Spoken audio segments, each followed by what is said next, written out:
Today, our guest is one of the most talented musicians in American history, with 4 Grammy nominations and 2 wins. John McEuen was a member of the Nitty Gritty Dirt Band for half a century before departing at the end of its 50th anniversary tour in 2017.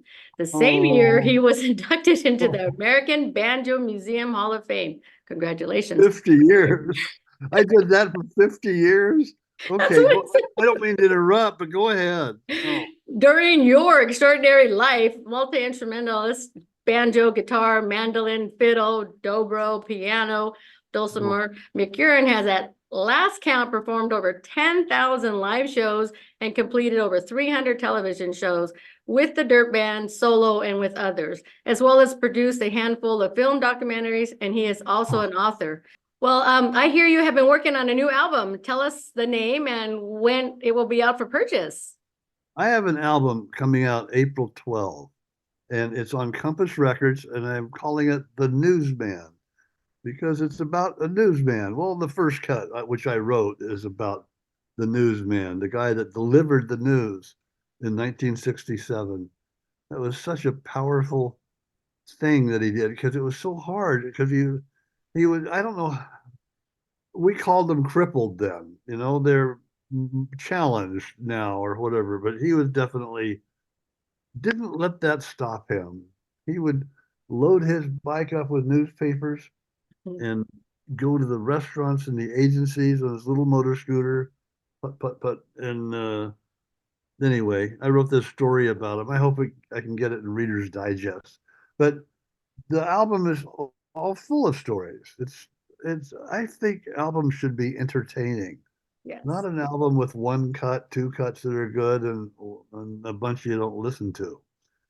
Now, 1 or 2 of these stories you might not listen to, but somebody else will. And you might want to not listen to the Vietnam one because it was difficult to do. The Nui Ba Din. It's about a guy that was over there then in 1968 for that battle of Nui Ba Din, wrote his brother a poetic story. And 10 years ago, his brother sent me Thomas Monroe's writing, and I went, "Oh man, oh, I was so glad I didn't go to Vietnam, really." But I was glad that guy came back, and the story and the music I put behind it, that was, oh, I've played this for veterans, guys that I know were veterans, and they'd sit there absolutely silent, and they go, "Boy, that takes me. That's really, I mean, it's really moving." I think you can get more involved in the story when you're telling a story. Yes. A 3-minute song, you verse, chorus, instrumental, verse, chorus, instrumental, and the chorus is the same, and the verse, I don't know. It's okay. I mean, it's another form. But these talking records have been around a long time. Yeah, I miss those. Well, how long did it take you to make this album? Well, I've been working on this for 10, 12 years. Wow. But, along the way while I'm doing it, I mean, Alice's Restaurant was a talking blues. King Tut was a talking record.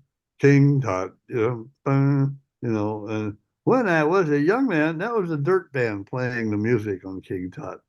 And we did it on Saturday Night Live with Steve. My brother managed Steve Martin, who I met when we were 16. Is there a particular song on there that you knew had to be part of this album? The Newsman, the one Newsman. about the newsman, Steve. I did some research on him, and yeah, some guy told me, a couple of people told me, yeah, his name was Steve. Oh wow, I didn't know that. And Cremation of Sam McGee, I think, is one of my best works. I've listened to that thing every night for Wow. months, and I go, no, I want to hear it again, and I don't do that very often with dirt band records. Yeah, I'd listen to Long Hard Road. It was wonderful. Mr. Bojangles, of course, but some of them were just recordings of a song and good ones often. But these stories, I don't know, people seem to be reacting to them too. They resonate with people. Yeah, something we need today. Thanks to Tom Hanks, this album comes out now because did you see The News of the World? Yes. Now, I thought that was a wonderful movie, and that's how I Mm-hmm. felt about this record. Quit messing around with this talking record, John, and get it out there. Get this news out there. Yeah, the news. Tom Hanks, the newsman. Yeah, okay, yeah. And then I started burning it up and recorded 3 songs in the last 6 months. Wow. And anyway, some of them were done 10 years ago, but I let them sit there in the file. I'm going to add that to my little, but now I feel like it's exciting to put it out. Yeah, it's the right time, I think. Yeah, You but know.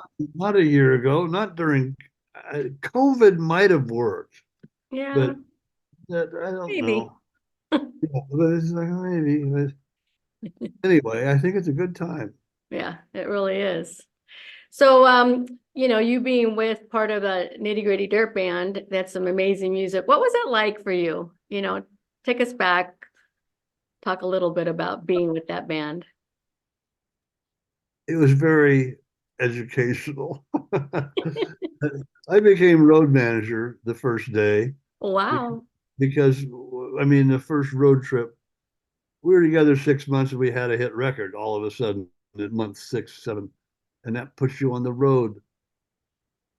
We went to Boston from LA, and I Wow. was the only one old enough to rent a car. So, okay, I'll rent the car. I'll take care of getting us to the hotel. I know what the hotel is because I booked it. Yeah, okay. Everybody be at the airport at 8 o'clock. And that's road managing was a wide open field to me because I had never done it in 1967. I did it for 12 years and I was good at it. Good. And I do 2 hours before everybody got up and be awake an hour or two before at the end of the night. It was tough, but I was up for it and I did it. I did all about 95% of the interviews. Thank you very much. And, you know, and each show would have 2 or 3 interviews with it often, newspaper and print, and take care of the money and getting it sent. And, it was like running a business. I finally found out what the word delegation meant and I delegated it. Good for you. That's a great word, isn't it? Yes. As of course, as I said, you play several instruments. Do you have a favorite one? And when did you start? What was the first one you learned and at what age? Well, when I was 17, I started playing the guitar. Okay. Like my brother would show me things every now and then. Brother would show me how to go.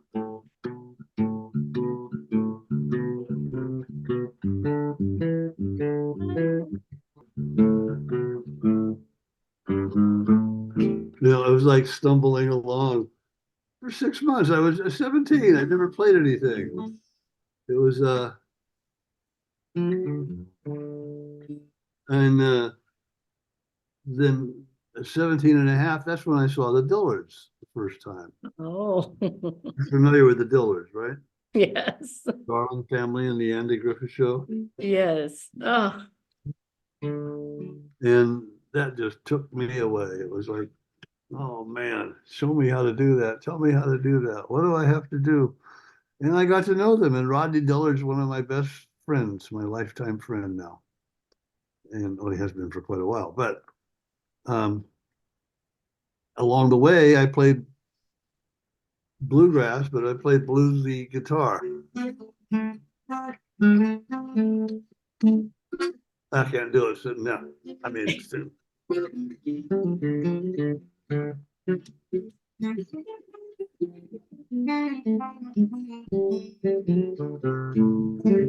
Oh, wonderful. Yeah. Oh, I love music. Yeah, I do too. And but the banjo occupied my life with a five-string banjo. Oh, I'm going to college, playing 8 hours a day in the car, in the music room, Wow. where I could to fill in the time. Why didn't I study? Oh well, I did study. I studied music, kind of. Yeah. Well, I know you talked about Steve Martin. So how did you meet and who knew how to play the banjo first? Well, neither one of us knew for the first couple of years. I met him when I was 16. We were both trying to get a job in Disneyland at the magic shop. No way. We were living in Garden Grove, Oh, the Garden Grove High School, and he was working as a stock boy in Disneyland. And anyway, we got it. We got the job same day and selling magic tricks all day. What a dream job. I mean, it was really, I'm 16, 17 years old. One week I worked, one week I worked 92 hours. wow. The That's biggest Disneyland. check I've ever seen. I got a check for $121. Yeah. Whoa. Yeah. Sweet. Yeah. That's a great story. We all pretty much knew that Steve Martin worked there at the magic shop. I worked at Disneyland as well back in 2001 Yeah. for 5 years, and it was Disney amazing. World or Disneyland? Disneyland. No, I worked Ah, I worked in all the different shops and in the magic shop at times, and I sold pins. I wore a vest full of pins and traded with guests. It was an amazing job. it was wonderful to go to work there. It was something. Well, I hope you get a copy of the Newsman. Yes, I have. So amazing, wonderful You songs. don't have one with the cover yet. Nope, I not actually that. spent time and money on a nice cover because I Oh, think people should have this record and they should have it. It should look nice. It's got a little booklet inside, got a picture of me on the back. My wife took that picture. oh, great picture. I love the typewriter goes with it. What else could have been on the cover? Look at that. Tom Yeah, Hanks would be proud. that's what I'm hoping. You got He's to get him a copy of that for sure. going to. Thank you. Ask you, you've met so many people and worked with so many people. Have you ever asked for anyone's autograph? Yeah, Brooke Shields. When was that? Around 2008, somewhere around then. It was at Kevin Nealon, the comedian Kevin Yeah. Nealon. Uh-huh.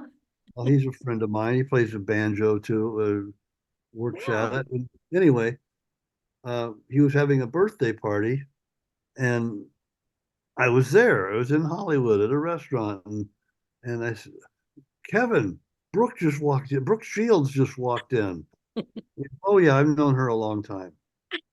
Oh, please introduce me to her. She was a big influence on my daughter, a good influence. My daughter's 5 or 6 years younger than she is. About 15 minutes later, he goes like this, and I go over, and he had to let the people subside when she came, Yeah. Uh-huh. Brooke, I'd like to introduce you to, and she says, oh, you don't have to tell me who this is, Kevin. I know it's John McEuen. Very nice to meet you. And I was shocked. I actually said, well, Brooke, thank you. Why do you know me? Somebody had given her a recording of the Mountain Whippoorwill, which is on the Newsman album, a new version of it. Oh, nice. And, and because I had been doing it for years. And the Mountain Whippoorwill, she said she had that recording. It was done in 1974 and not nearly as good as what I've done now. But uh, it was good. She said, I'd listen to the Mountain Whippoorwill every night, sometimes twice a night, because Wow. I was taking 20 units at Princeton and I was modeling full time and there was no time. I couldn't go outside. So I put on the Mountain Whippoorwill. And I said, why didn't you call? I would have been available. Oh But my gosh. we traded autographs and went our separate ways. So you're gonna have a whole press tour going on with your new album too? Will you be traveling I'm around? going to LA first week of April and New York the next week, just to do press stuff. It's really fun. And then I'm playing McCabe's at the end of May. Forward to the new album coming out April 12th. The Newsman is coming. The Newsman is coming, and we so need it. I appreciate you saying that because this is a good news record. Yeah, it's the way it should be. You know, it's a storyteller songs, and that's what music we need now. We need that storytelling type of thing. You know, Good. I love them. You I'm know, glad to hear that. a lot. Well, thanks for having, like I said to my mom, thanks for having me. You're welcome. Thank you for taking the time to join us today. Okay, well, I gotta go. Okay, we appreciate you.